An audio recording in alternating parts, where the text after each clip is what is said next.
monde, j'espère que vous allez bien. Aujourd'hui, on se retrouve pour une vidéo un peu comme à l'ancienne. On va faire un ask parce que ça fait longtemps qu'on s'est pas posé ensemble pour faire des updates d'un petit peu de tout. En vrai, j'ai plein de trucs à vous raconter et j'ai reçu des milliers de questions sur Instagram. Allons-y, et je vais en même temps me préparer. Aujourd'hui, je vlog pour une prochaine vidéo parce que j'ai plein de trucs.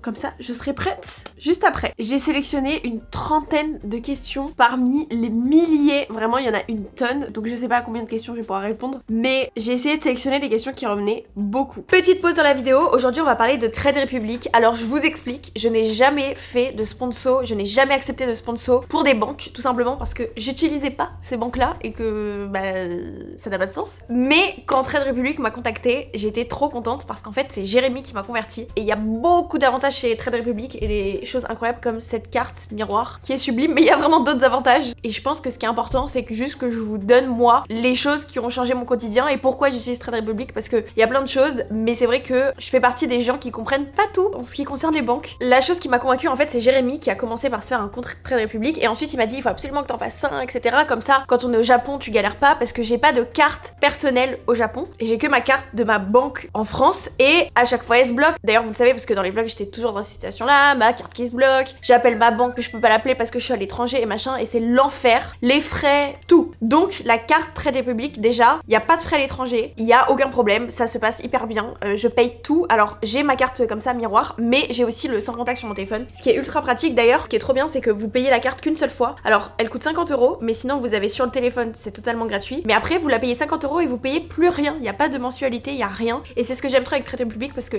tu payes rien, tu gagnes mais tu payes rien. J'ai appris un truc, c'est que l'argent, ça c'est Jérémy qui m'a appris, l'argent que tu laisses sur ton compte génère de l'argent, bon ça on le sait, mais dans les banques classiques, cet argent ne te revient pas. Ils le gardent pour eux. Je savais pas du tout, honnêtement, j'ai jamais pensé. Voilà, je ne fais pas partie des gens qui pensent à ce genre de choses. Et en fait, Trade Republic te redonne cet argent. Et c'est ce que j'ai aimé, c'est vraiment ton compte courant, enfin le compte que j'utilise là tous les jours. Cet argent-là, tous les mois, les intérêts me reviennent directement dans la poche. Il y a aussi automatiquement 1% de tout ce que je dépense dans le mois qui va être investi dans un plan d'épargne et ça peut aller jusqu'à 15 € par mois. Donc franchement, quand tu fais l'addition sur 1 an, 2 ans, 3 ans, c'est beaucoup d'argent parce que cet argent-là, il va travailler sur ce compte en plus. Vous avez pas de frais d'ouverture de compte, pas de frais mensuels comme je disais, voilà, il y a rien à payer, vous payez une fois votre carte si vous souhaitez une carte physique, la carte miroir qui est quand même très stylée, on va pas se mentir. Mais vous pouvez aussi avoir gratuitement votre carte sur votre téléphone. Il y a aussi un truc, ça c'est pareil, c'est Jérémy. En fait, c'est vraiment Jérémy qui m'a converti à Trade Republic et maintenant c'est peut-être moi qui vous convertir à Trade Republic. Mais il y a un truc qui existe et que je trouve tellement intelligent, c'est le round up. Vous pouvez arrondir tous vos achats. Donc par exemple,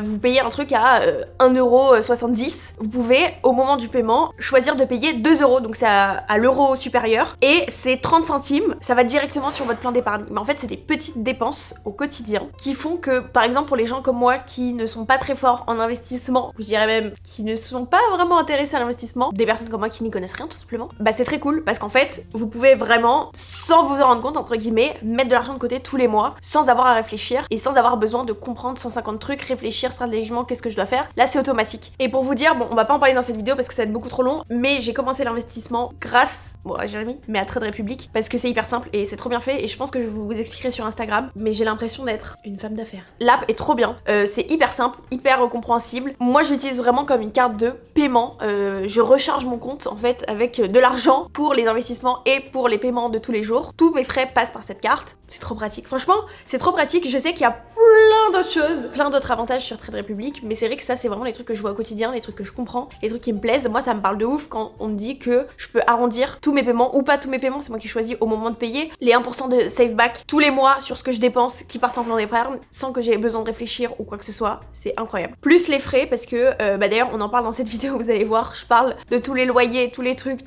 que j'ai à payer tous les mois et c'est vrai que si on peut enlever à la fin de l'année quand même un gros montant parce que ça coûte cher, hein, les cartes bancaires, ça coûte cher, les frais mensuels, les tenues de compte, les machins. Je suis très contente. Donc voilà, si jamais ça vous intéresse, je vous mets le lien en barre d'infos si jamais vous avez envie de créer un compte, c'est totalement gratuit de toute manière, comme ça vous pouvez un petit peu découvrir comment ça fonctionne. Et moi je vous laisse avec la suite de la vidéo. Une question qui est revenue beaucoup et qui pour moi est une bonne manière de commencer cette vidéo, c'est la question comment est-ce que tu te sens en ce moment, comment ça va dans ta vie. Voilà, tout va très bien. Je vais être ultra honnête dans cette vidéo, peut-être dire des trucs que j'ai jamais dit. Parfois je sais que j'ai tendance à, c'est rare mais quand même ça arrive, à lisser un peu ce que je ressens et ce que je pense et j'ai pas envie. Bref, c'est une période très intense car j'ai beaucoup de sujets en cours, beaucoup de choses, beaucoup de projets, beaucoup de demandes pour plein de choses. Donc c'est exceptionnel, je suis trop contente. Mais c'est très intense, surtout que je pars en Asie d'ici 1 mois et demi à peu près. Donc je dois tout boucler avant de partir. Mais honnêtement, je suis contente, je suis bien, tout se passe bien. Chaque jour est une histoire finalement parce qu'il y a toujours plein de nouveaux défis, on va dire.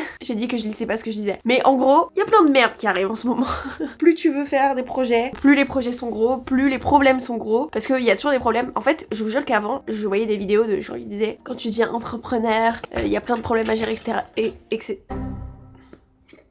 Je bégaye là, qu'est-ce qui m'arrive? Il y a plein de problèmes à gérer, blablabla. Et tu ne fais que résoudre des problèmes. Et j'étais un peu en mode, ah ouais, mais genre quel genre de problème? Qu'est-ce qu'il fait pour avoir autant de problèmes? Mais en fait, il y a des problèmes pour tout le temps. Et c'est la base. Et c'est vraiment la routine. Gérer des problèmes. Si je pouvais trouver quelqu'un qui gère les problèmes à ma place, je ferais beaucoup plus de choses de mes journées. Mais c'est des problèmes que seuls Jérémy et moi pouvons gérer. Bref, donc voilà, je gère beaucoup de problèmes en ce moment. Mais malgré tout, il y a beaucoup de positifs. Franchement, je me sens bien. Je pense que je me sens fatiguée. Là, je sors d'une sinusite et d'une bronchite, donc ça en dit long un peu sur mon état physique, mais sinon dans ma tête en tout cas tout va bien, je suis hyper heureuse, je suis hyper contente, bah je suis très bien. En vrai, j'ai rien d'autre à dire. Je suis grave heureuse. Il y a des questions sur tout. Il y a des questions sur l'influence, des questions sur moi, des questions sur Milia Matcha, des questions sur de beauté. Il y a beaucoup de questions de beauté d'ailleurs, ça me fait trop rire. Il y avait une question qui est revenue de ouf parce que je pense qu'on le voit à plein de moments. Mon soutien-gorge, mais c'est hilarant, franchement. Il y a des trucs qui me font tellement rire et mon soutien-gorge, c'est un truc qui m'a été énormément demandé. Je l'ai pas eu tout sélectionné dans les questions, mais là j'y pense. Tout le monde me dit d'où vient ton soutien-gorge sans bretelles que tu mets partout pour pas qu'il se voit comme ça. C'est un soutien-gorge intimissimi sans bretelles,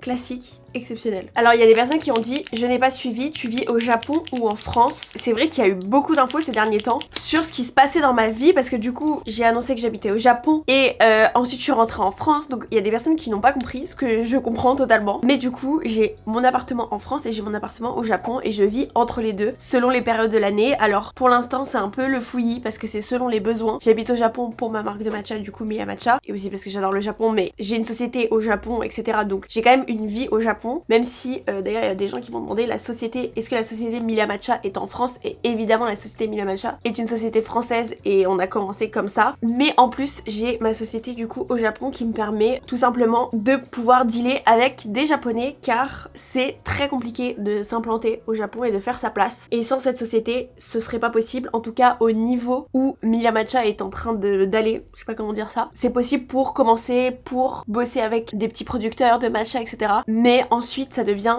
beaucoup plus compliqué parce que c'est pas les mêmes quantités, c'est pas les mêmes factures que tu envoies. Les japonais détestent recevoir de l'argent de l'étranger. Tous nos échanges sont en japonais, donc c'est à dire que on a une personne en interne chez Milia Matcha qui s'occupe de tous les échanges au Japon, ce qui fait que pour toutes les personnes avec qui on travaille au Japon, bon ils savent qu'on est français mais ils le ressentent pas, ce qui est très important pour eux parce que ça les stresse, parce qu'on parle pas la même langue, parce qu'ils parlent pas anglais. Enfin voilà, ça c'est une raison parmi tant d'autres parce que la société facilite beaucoup de choses dans tout le processus. Voilà. Donc oui, je vis à moitié au Japon. Je pense que cette année, on fera à peu près en tout 6 mois en Asie, mais à peu près 4 mois au Japon. C'est vraiment en fonction des productions et en fonction des besoins.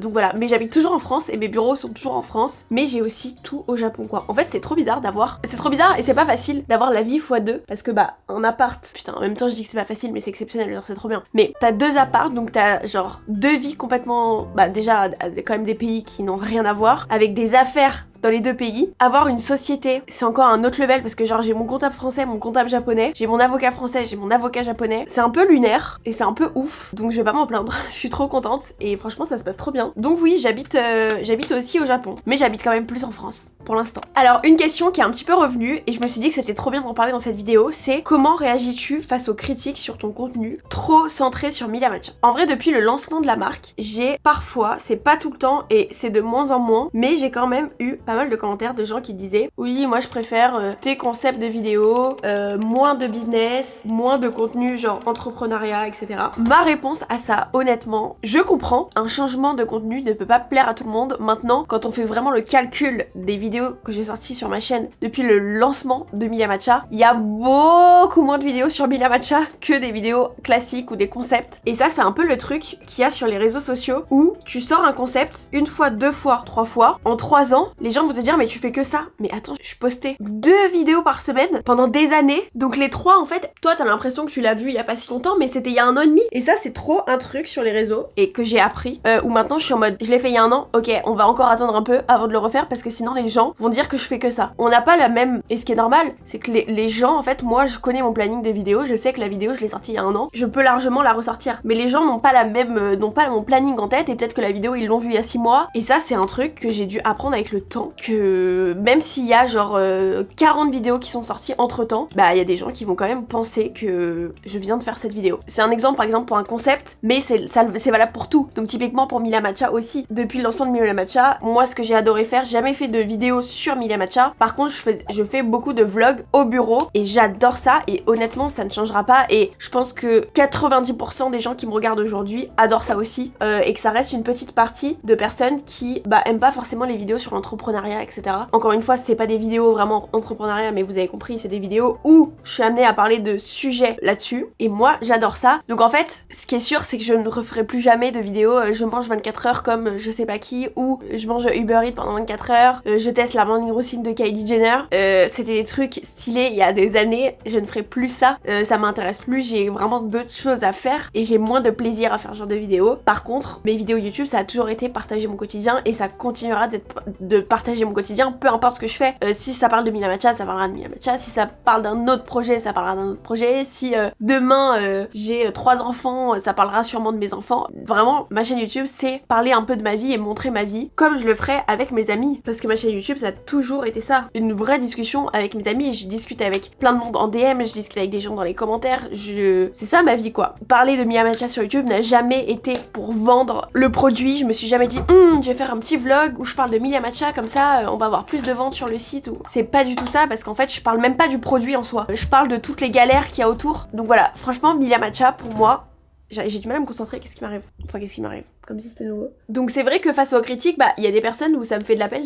Au début, je me disais, putain, peut-être que j'en parle trop, peut-être que... Mais en réalité, les personnes qui suivent vraiment mon contenu, ont su aussi adapter peut-être un changement. C'est pas à cause de Milia Matcha, et c'est pas un changement pour du Milia Matcha, mais c'est un changement tout court dans ma vie. Parce qu'en soi, comme je disais, je parle des problèmes, je parle du fait que je suis très occupée, je parle du fait que maintenant, je dois organiser ma vie, etc. Et je sais qu'il y a plein de monde qui adore ces vidéos-là. Et la plupart des gens qui regardent mes vidéos me réclament que ça. Genre quand je ne fais pas de vlog d'1 heure au bureau et compagnie, on me le reproche. Et il y a ça aussi que j'ai appris, c'est que dans tous les cas on pourra jamais plaire à tout le monde et le principal c'est de se sentir bien et je pense que si moi je me sens bien dans ce que je fais, ça va se ressentir dans les vidéos et ça va plaire parce que si je suis pas en accord avec ce que je fais ça va se voir et croyez-moi ça va pas le faire. J'ai reçu pas mal de questions aussi sur Marina. Marina, pour ceux qui ne le savent pas, ah putain d'ailleurs faut vraiment que je vous dise un truc. Marina, pour ceux qui ne le savent pas, c'est mon assistante au quotidien, mon bras droit qui s'occupe de la partie créa. En fait, c'est la personne qui est tout le temps avec moi, en gros. Peu importe où je vais dans le monde même, mais c'est un peu, voilà, c'est mon bras droit au quotidien. Et c'est vrai que j'ai plein de questions sur notre relation parce que elle a un rôle qui fait qu'on est très proches, mais du coup plein de gens qui me demandent mais vous êtes très amis dans la vie, comment ça se passe, etc. Et d'ailleurs avant de répondre à ça, je vais répondre à une autre question qui est tout le temps posée dès que je fais une vidéo avec Marina. C'est les gens qui disent non mais Andy, pourquoi dans le titre de la vidéo tu mets mon assistante, tu mets pas son prénom, un peu de respect. Je trouve ça archi dégradant de penser que mettre assistante c'est dégradant, ça c'est mon avis, mais je pense que ces personnes là, en fait honnêtement c'est quelques commentaires que je reçois et il y a plein de gens qui répondent, mais je trouvais ça bien là d'en parler en même temps que ce moment, c'est que je pense que c'est un peu la recherche à la petite bête, parce que je fais la même chose pour Jérémy, je n'ai jamais mis le mot Jérémy dans un titre de vidéo, je mets toujours mon mec. C'est logique en fait, quand on veut toucher un public plus large, ce qui est le but de chaque vidéo YouTube finalement, on va pas mettre un prénom, personne connaît Marina, personne connaît Jérémy, personne connaît Andy. Moi je vais pas mettre mon prénom dans une miniature, vous voyez ce que je veux dire, enfin dans un titre de vidéo. Faut mettre quelque chose que les gens peuvent comprendre. Si je mets je relook Marina, ça peut être ma mère, ça peut être ma soeur, ça peut être ma meilleure amie, alors que mon assistante, les gens vont cliquer sur la vidéo même s'ils nous connaissent pas parce qu'ils vont se dire oh trop marrant, genre le concept. Donc voilà, c'est pour ça, et je fais la même chose avec Jérémy, je fais la même chose avec toutes les personnes qui sont sur cette chaîne, sauf si c'est des personnes connues. Voilà. Donc ça, je voulais juste le clarifier, parce qu'il y a des personnes qui peut-être essaient de chercher la petite bête. Mais du coup, notre relation avec Marina, en fait, c'est grave particulier parce que moi, je fais partie de je pense que je suis quand même une Gen Z, n'oublions pas, et que une Gen Z patronne d'une entreprise, c'est sûrement un petit peu différent de certaines boîtes, mais moi, je fais partie de ceux qui pensent que les personnes qui disent un petit peu dans leur entreprise l'église, etc. C'est une famille, on est tous une famille, on est unis comme une famille. Je trouve ça toxique parce que avec le temps, c'est un peu amené à poser problème, je pense, parce que du coup, quand t'as un problème, est-ce que tu vas en parler pareil à quelqu'un avec qui t'as une relation purement professionnelle, à qui tu peux en fait expliquer voilà ça me convient pas, ça me convient pas, alors que si c'est quelqu'un un peu de ta famille, mais non, mais t'inquiète pas, non. Moi j'aime garder cette relation professionnelle avec les gens, pas dépasser les limites, parce que on a tous besoin pour que ça se passe bien. Après je suis très proche de mon équipe, on passe littéralement nos journées ensemble, on connaît un peu tout les uns des autres, et je suis très proche de mon équipe, j'aime avoir une équipe soudée, j'aime voir des gens heureux, j'aime rendre les gens heureux, et ça c'est ultra important pour moi, mais de là à dire qu'on est une famille, je pense que c'est un peu toxique. Alors dans les faits, je pense qu'on est un peu une famille, vous voyez ce que je veux dire, parce que on passe beaucoup de temps ensemble, on partage tous plein de moments de nos vies qui sont importants, etc. Donc dans les faits, oui, c'est assez familial comme ambiance, après ça reste professionnel, mais effectivement avec Marina c'est particulier parce qu'on est très proches, parce qu'elle m'a vu à tous les moments de ma vie, ces 2 dernières années, mais vous avez compris ce que je voulais dire. Elle m'a vu malade, elle m'a vu en train de pleurer, elle m'a vu toute nue, elle m'a vu dans plein de situations à l'autre bout du monde, dans des tournages, dans des situations compliquées, elle m'a vu dans toutes les situations, et forcément ça rapproche, que ce soit, enfin c'est mutuel, parce que du coup on se voit toutes les deux dans ces situations là, et c'est vrai que effectivement ça nous rapproche. Marina, genre je sais que je peux compter sur elle n'importe quand, et elle sait qu'elle peut compter sur moi n'importe quand, comme un peu des sœurs quoi. Mais là où c'est important de garder un peu une relation professionnelle, on va dire, et c'est une conversation qu'on a, enfin voilà, c'est pas, la prends pas dans cette vidéo, c'est que je vais pas l'appeler le week-end, ou alors on va se raconter un truc perso, mais je vais pas l'appeler le week-end, lui parler taf le week-end, voilà, et c'est là où c'est important d'avoir les distances en fait. Il faut avoir les distances aux bons endroits, pas aux endroits qui t'arrangent, il faut avoir les distances au bon moment, au bon moment. Donc notre relation est à la fois personnelle dans le sens où elle est beaucoup, voilà, on est tout le temps ensemble, elle connaît mes parents, elle connaît ce que personne connaît quoi. Elle connaît mes parents, elle connaît très bien mon couple, elle est vraiment au milieu de mon couple, donc ça rapproche forcément, mais c'est vrai que j'aime quand même dire et garder certaines limites pour certains moments, juste pour que la vie soit agréable et que ça ne pose pas de problème. Vous voyez ce que je veux dire? Et pour moi c'est très sain, et on s'en sort très bien. Et on s'entend très bien. Bah sinon ça ne fonctionnerait pas.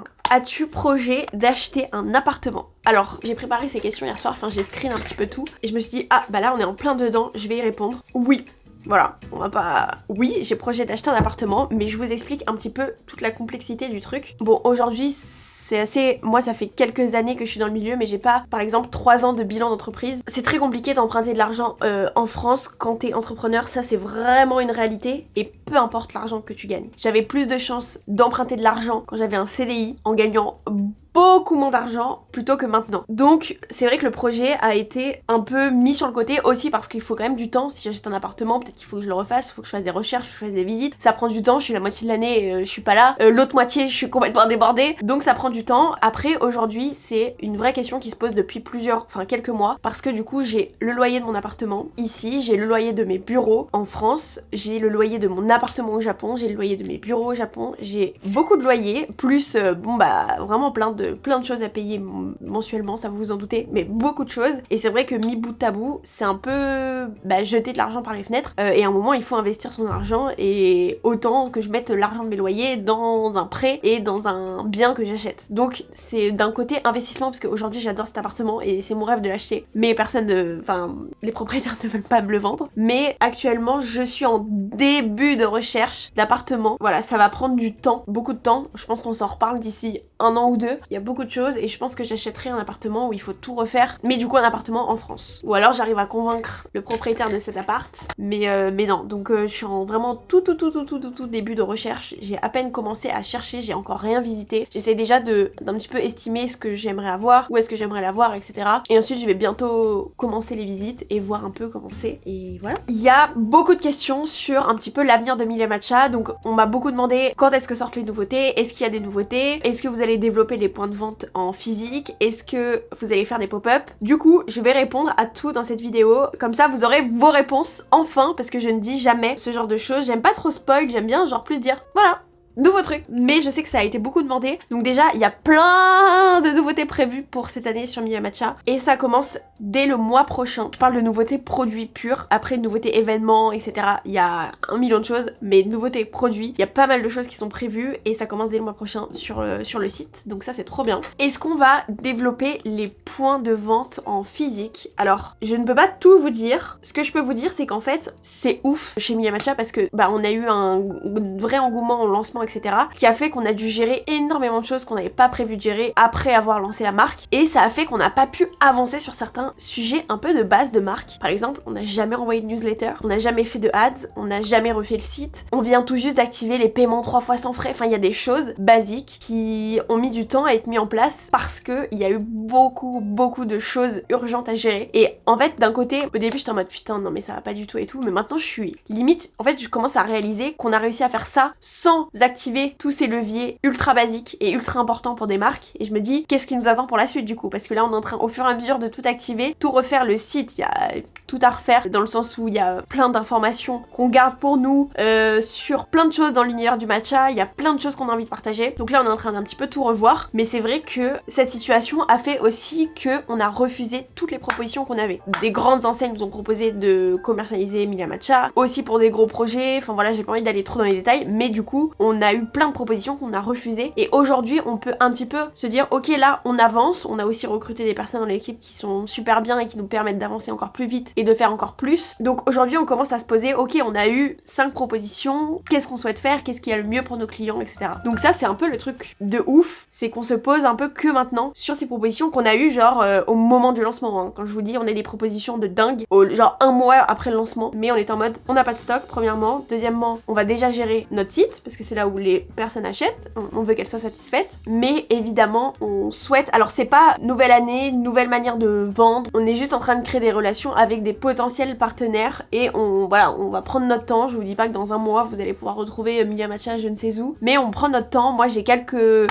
objectifs, quelques choses que je veux mettre en place et des partenaires que j'ai envie d'avoir pour Emilia Matcha, mais voilà évidemment il y aura des points de vente un jour pour Emilia Matcha, mais on est au tout début des discussions et ça prend beaucoup de temps, mais un jour vous pourrez évidemment retrouver Emilia Matcha dans des magasins, et d'ailleurs on m'a demandé si on voulait ouvrir des boutiques Emilia Matcha. C'est pas forcément ce qu'il y a de prévu tout de suite, des boutiques permanentes, c'est pas forcément ce qu'on recherche, donc c'est pas prévu, c'est pas un nom définitif, mais c'est pas prévu pour l'instant. Et d'ailleurs on m'a posé la question, parce que là on parle des points de vente des produits, mais aussi la question du B2B, des cafés, est-ce qu'on sera disponible dans des cafés, pareil on a eu plein, en fait c'est exactement la même chose que les points de vente, on a eu des propositions de café forcément, c'est pas forcément là où on veut se diriger, sauf exception selon les enseignes, etc. Mais on a eu par exemple beaucoup de propositions de palaces parisiens, mais aussi en France, enfin c'est des choses qui peuvent être intéressantes de manière exclusive. Moi mon but c'est pas que Emilia Matcha soit dispo partout, je veux que ça reste un produit exclusif, mais pour certaines expériences je pense que ça peut être ultra intéressant. Le blush est beaucoup trop pigmenté. Et du coup la question du pop-up, l'année dernière on a fait un pop-up à Séoul. À la base on devait faire d'abord, je sais pas si je l'avais dit ça, il me semble que si mais je suis pas sûre, on devait faire avant un pop-up à Paris, mais pour des raisons d'organisation et de la France c'est très compliqué dès que tu veux faire un truc, il y a beaucoup de règles, beaucoup de contraintes, les prix, les machins, c'est très dur. On a dû annuler et on a maintenu notre pop-up à Séoul qui était au final, je ne regrette pas du tout parce que le pop-up était incroyable et surtout ça nous a vraiment formé sur ce qu'on voulait encore plus faire pour des expériences éphémères. Donc évidemment la question c'est est-ce qu'il y a un pop-up à Paris qui arrive, est-ce qu'il y a des pop-up qui arrivent? Il y a bien évidemment des pop-up qui arrivent. Il y aura un pop-up Emilia Matcha cette année en France. Je vous dis un tiers de l'information, mais vous avez cette info et vous serez au courant très prochainement parce que je vais prévenir bien en avance. Enfin bref, vous allez voir. Et j'ai extrêmement hâte et c'est actuellement ce qui me rend un petit peu crazy. Mais c'est pour du positif. Mais il y a plein d'autres choses, enfin, vous avez vraiment un tiers de l'info, même pas. Un truc qu'on nous demande beaucoup avec Jérémy, enfin remarque, non, on me demande à moi parce que Jérémy n'est pas sur les réseaux sociaux, mais moi je le vois tout le temps. On me demande beaucoup si on va se marier avec Jérémy, si on va avoir des enfants, c'est un truc qui revient tout le temps. Et alors il suffit que je mange trop, et là on me dit que je suis enceinte, enfin vraiment il y a beaucoup de gens qui sont à l'affût sur ce sujet-là. Alors pour tout vous dire, si je suis honnête, je me vois pas du tout me marier et avoir des enfants maintenant parce que ma vie est complètement délirante et j'ai envie d'être, je pense qu'on sera jamais posé, il y a jamais de bons moments, mais j'ai quand même envie d'être un petit peu plus stable à plein de niveaux pour avoir un enfant, même si je pense que je suis prête, c'est-à-dire que si demain là j'ai un enfant, voilà, je gère, je me sens prête, tout va bien, mais j'ai envie d'avoir un enfant quand vraiment ma vie me le permettra. Là c'est trop tôt, j'ai pas envie en fait, et Jérémy c'est pareil, donc là-dessus de toute façon on est ultra raccord. encore, heureusement. Donc il n'y a pas de projet enfant, je vous le dis. N'essayez pas de suspecter. Alors si je suis enceinte, c'est vraiment qu'il y a un truc qui se passe, un truc ce qui est pas normal. Mais ça ne va pas. Enfin voilà, ça c'est pas prévu. Et le mariage, en vrai, c'est pareil. Pour le coup, j'ai beaucoup plus envie d'avoir un enfant que de me marier. Je pense que je ferai les deux, mais je suis pas particulièrement attirée de ouf par le mariage. Genre, j'y pense pas quoi. Pareil, ce n'est pas du tout prévu. Et si jamais ça arrive, tant mieux. Mais je suis pas. En fait, c'est ouf parce que je suis pas du tout la bonne cliente pour ça. Je n'y pense pas du tout. Donc, ça veut pas dire que je suis contre. Ça veut dire que je suis dans un autre mood quoi. Ça sert à rien d'être à l'affût. Il ne se passe rien. Il se passe rien. Y a rien de croustillant. Les gens nous demandent si on va se marier, si on va avoir des enfants. Oula. Ah ouais, comme ça là. Alors que comme ça là. Mais tu sais que tu te rends pas compte du nombre de questions que j'ai eues, mais alors le nombre de questions là-dessus. Sur le mariage. Mariage et enfant, beaucoup plus enfant que mariage. Tout le monde veut se marier, tout le monde veut des enfants. C'est vrai. Se marier, franchement. J'ai déjà répondu, du coup on va avoir ton son de cloche. Franchement, c'est pas dans mes plans, j'avoue. T'es marié? Ouais. C'est archi pas dans mes plans. Enfant.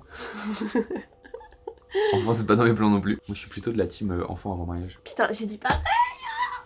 On est fait pour être ensemble. C'est fou. Et j'ai dit, mais genre je suis pas contre le mariage, genre si on se marie très bien. Mais c'est pas du tout. Genre j'ai plus envie d'avoir un enfant que de me marier. Mais là t'as plus envie de te marier qu'avant toi. Ah ouais, tu trouves? Je trouve un peu, ouais. J'avais l'impression que t'étais un peu en mode. Ah non, je suis vraiment, j'y pense même pas. J'ai plus envie entre guillemets d'avoir un enfant que de me marier, genre. C'est plus dans mes plans futurs. Et si je me marie c'est bien, mais c'est un plus, genre je m'en fous. Y a d'autres questions? Non, bah pas qui te concerne. Si, il y a des gens là qui m'ont demandé, est-ce que Millie Matcha, ça a renforcé notre couple ou ça l'a fragilisé? Ça a renforcé. Ouais. Trop de problèmes à gérer pour être fragilisé. Bah non, en vrai, ça pourrait nous fragiliser, hein.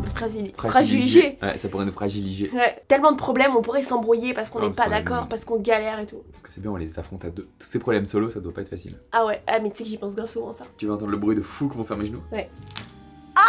Quelle horreur! Je trouvais une question trop mignonne. Enfin, il y a plein de gens qui l'ont posée, mais là, elle était formulée d'une manière très mignonne. C'était, est-ce que la petite Andy Ella serait fière de toi maintenant? C'est hyper intime. Mais franchement, je suis trop contente. Et en fait, vous voyez, je sais qu'il y a beaucoup de monde de cette époque, l'époque où j'habitais dans mon studio, et que c'était une époque qui était franchement hyper dure, mais en même temps tellement incroyable. En fait, je suis partie de chez ma mère quand j'étais très jeune, pour plein de raisons. Et en fait, j'étais un peu dans la nature, donc j'ai galéré, je vous raconte même pas. Et là, c'était vraiment le premier appartement que j'ai eu officiellement à mon nom, qui était pas dans des histoires. Enfin voilà, c'était le vrai premier appartement que j'ai eu. Et j'avoue que ce moment était ouf. Alors j'ai galéré à l'avoir, j'ai menti pour l'avoir, sur mon dossier, sur ma situation, etc. Parce que malheureusement, louer des appartes, des studios quand t'es jeune et que t'as pas d'argent, c'est impossible. Par contre, moi, j'étais très sérieuse. Franchement, j'étais la locataire, je suis toujours la locataire idéale. Je suis très sérieuse, je suis très respectueuse et jamais de la vie, je préfère bosser 24 heures sur 24, jamais de la vie je ne payerai pas mon loyer, c'est pas possible. Avec ou sans argent, je me débrouillerai toujours. Bon, les propriétaires pouvaient pas le savoir, mais du coup, j'ai dû quand même mentir pour obtenir cet appartement. Et en fait, quand je l'ai eu, après m'être pris 150 millions d'autres refus avant, etc., de galérer, je le voulais tellement parce que il était en bon état, il était pas moche, et pour moi, c'était le plus grand des luxes possible. Enfin, vraiment, j'avais l'impression d'être la personne la plus riche du monde, et c'était un duplex, mais genre j'avais l'impression de vivre une vie lunaire. J'avoue que cette période, alors elle me manque pas dans le sens où bah aujourd'hui, enfin voilà, ma vie a beaucoup évolué et je suis trop contente et c'est tout ce que j'ai toujours voulu, donc elle me manque pas dans le sens où est-ce que j'ai envie de retourner à cette période? Non, mais par contre, si c'était à refaire, j'en ferais tout x 10, exactement pareil. Et franchement, je suis trop contente parce que j'avais plein de rêves en tête, j'avais plein d'espoir, j'avais plein de choses. J'étais sûre de pouvoir les réaliser parce que j'ai toujours été hyper déterminée, mais sûre dans le sens allez, je vais y arriver. Mais pas sûr en mode, ça y est, c'est fait quoi. Genre, c'est sûr, je vais réussir machin, parce que je savais même pas dans quoi je m'embarquais. Si j'avais su, mais c'est ouf. Et en fait, pour le coup, moi, je comprends les personnes qui disent qu'on s'habitue à tout. Et je suis d'accord qu'on s'habitue, ça va très vite de s'habituer à ah bah voilà, j'ai un appart qui est beaucoup plus grand, mais maintenant c'est un peu mon standard, genre c'est normal que les gens m'appellent pour faire des trucs. On s'y habitue, ça c'est la vérité. Mais il y a quelque chose qui fait que je ne changerai jamais, c'est ma famille. Eux, leur vie n'ont pas changé. Ils sont toujours dans les mêmes galères, dans les mêmes situations. Alors je suis là pour plein de choses, mais bon, ça c'est un sujet voilà plus perso. Mais je ne peux pas oublier. Je peux pas oublier parce que je suis confrontée à ça malgré tout. C'est dans ma vie de tous les jours. C'est-à-dire que c'est ma famille, c'est mes parents. Donc en fait, je n'oublie pas, je ne peux pas oublier. Et ça fait aussi, je pense, la personne que je suis aujourd'hui parce que je peux pas déconnecter. Je peux pas ne pas avoir les pieds sur terre parce que c'est mon quotidien et ça reste ma famille, ma vie, etc. Finalement, on peut pas trop oublier le passé parce que c'est le présent en même temps. Vous voyez ce que je veux dire? Autant il y a des trucs où je peux dire oui, je pense qu'un jour, faudrait que je vous raconte, etc. Oui, pas de souci, mais là j'allais dire un autre truc qui n'arrivera jamais. J'aimerais trop un jour faire une vidéo avec mes parents pour que vous puissiez voir, mais ça je pourrais jamais le faire parce que voilà. Mais il y a beaucoup de gens, et ça je l'ai déjà dit dans des vidéos, il y a beaucoup de gens qui disent, enfin ou qui pensent, en tout cas première impression de moi, que je suis un peu une petite fille, une petite gosse de riche, que j'aime bien les belles choses, nanani, nanana, que je peux être maniérée ou j'en sais rien. Mais je pense que je me construis une vie qui est à l'opposé de ce que j'ai connu, enfin je pense, je suis sûre même, et je trouve ça hilarant de voir la différence d'attitude des gens avec moi, genre première impression vs quand ils connaissent un peu plus ma vie, et je sais pas où je vais avec cette réponse, mais voilà, au moins c'est dit.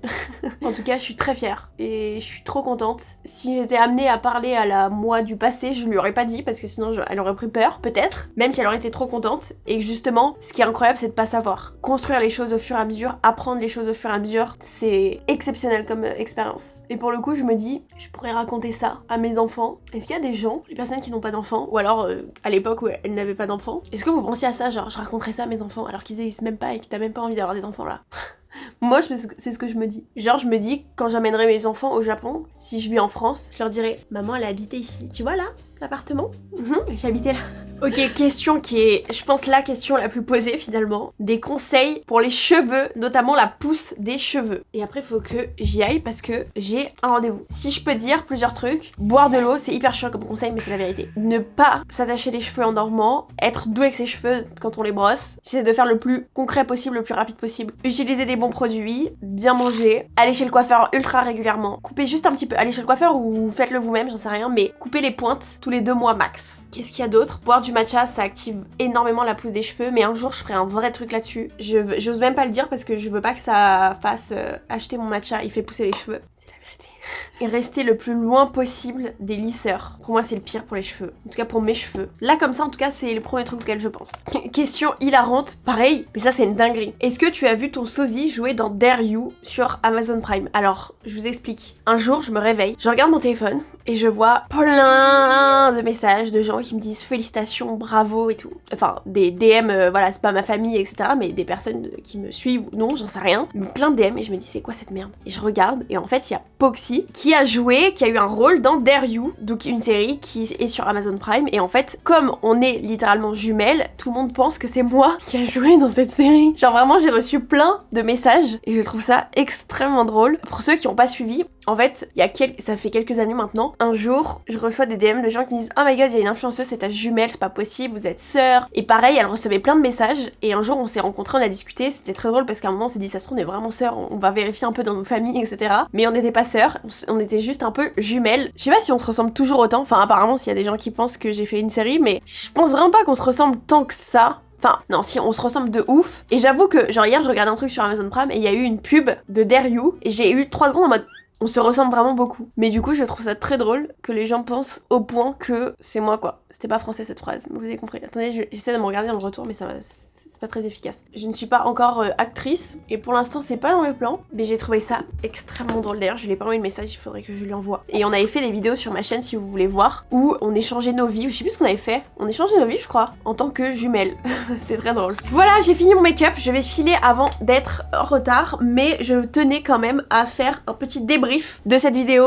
Je suis trop contente parce que ça m'avait manqué de vraiment parler à cœur ouvert et en ayant le temps. Au global, je suis trop contente. En ce moment, je vis, comme je l'ai dit, je pense, des meilleures périodes de ma vie. Je suis trop heureuse, il se passe beaucoup de choses, donc c'est intense. Donc je pense que dans les vlogs très longs, il y a des petits moments où parfois je suis en mode...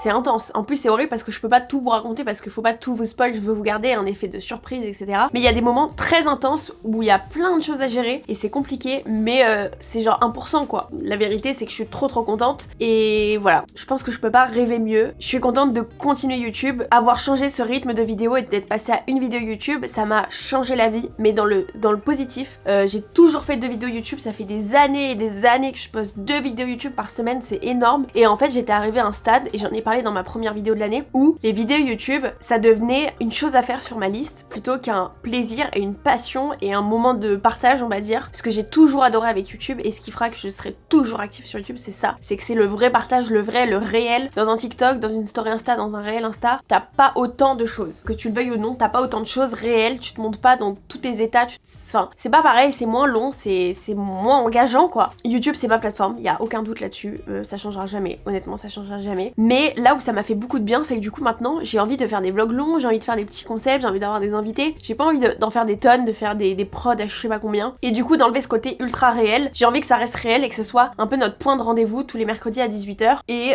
on continue de se parler franchement et de se dire les choses comme on fait aujourd'hui, et je continue de vous partager un peu les dessous de tout ce qui se passe dans ma vie, et ça j'adore les vlogs longs, j'aime trop ça, au bureau, dans toutes les situations possibles, etc. J'aime trop ça, je trouve que c'est trop bien et c'est ultra réel, genre j'ai juste à filmer mes journées quoi, c'est trop bien. Mais là où ça a changé ma vie, donc c'est à ce niveau-là, mais surtout de plus faire de vidéos le dimanche, ça a changé ma vie de ouf. Au début ça m'a fait vraiment bizarre, j'étais en mode c'est quoi ce délire, genre là j'ai pas de vidéo qui sort ce dimanche, c'est pas possible. Et après je me suis un petit peu habituée et c'est ultra positif parce qu'en fait dans les vidéos il y a toujours un truc, la vidéo elle est jamais prête 3 jours avant, postée, nickel, miniature et tout. Ça tout se fait le jour même, il y a plein de choses à gérer, il y a plein de choses à faire et du coup ça devenait un peu une corvée parce que après j'enchaînais toute ma semaine et la vidéo du dimanche c'était un peu le stress quoi, la boule au ventre du dimanche. Le samedi je profitais pas parce qu'il y avait toujours des trucs à filmer pour ajouter dans la vidéo du dimanche et du coup, enfin franchement ça m'a changé la vie dans l'organisation et je me sens beaucoup plus moi-même, moins pressionnée, plus agréable parce que je pense qu'il y avait des moments je me devais de faire ces 2 vidéos, donc je faisais des vidéos qui étaient moins bien, moins réfléchies, avec moins de temps et honnêtement heureusement qu'on a changé ça parce que c'est pas possible de faire tout ce que je veux faire avec ces 2 vidéos en gardant des vidéos qualitatives. Donc c'était une très bonne décision et je sais pas vous, mais moi je trouve que c'est mieux depuis. Dites-moi ce que vous en pensez. Au global je suis trop heureuse, il y a plein de nouvelles choses, Millie Matcha ça grandit énormément, ça me dépasse complètement, ça dépasse mes réseaux sociaux. Je me suis retrouvée d'ailleurs, faudrait que je fasse une vidéo anecdote des situations où les gens me parlent de Millie Matcha sans savoir que bah, c'est ma marque. Enfin j'ai eu des situations complètement lunaires où je me suis dit putain on a réussi à faire un truc, on est devenu une vraie référence dans le monde du matcha en France en tout cas, qui dépasse complètement mes réseaux sociaux quoi. C'est pas du tout ma marque, c'est la marque Millie Matcha et c'était l'objectif long terme, on pense pas que ça allait arriver aussi vite, mais du coup il y a tellement de choses complètement ouf qui se passe grâce à ça et voilà, donc il y a plein d'avenir pour Millie Matcha, plein d'avenir pour cette chaîne YouTube, plein d'avenir tout court, enfin en tout cas il y a plein de belles opportunités et belles choses qui arrivent et je continuerai toujours de vous partager tout. J'ai l'impression que c'est la dernière vidéo de ma chaîne, genre là je fais la confidence, mais tout va bien, on se retrouve mercredi et ça continue, mais voilà. En tout cas j'espère que ça vous a plu, si jamais c'est le cas n'hésitez pas à vous abonner à ma chaîne, je poste une vidéo par semaine tous les mercredis à 18h et je suis active un petit peu tous les jours sur Insta et TikTok. Voilà, j'espère que ça vous a plu et on se retrouve mercredi 18h dans une prochaine vidéo. Mouah.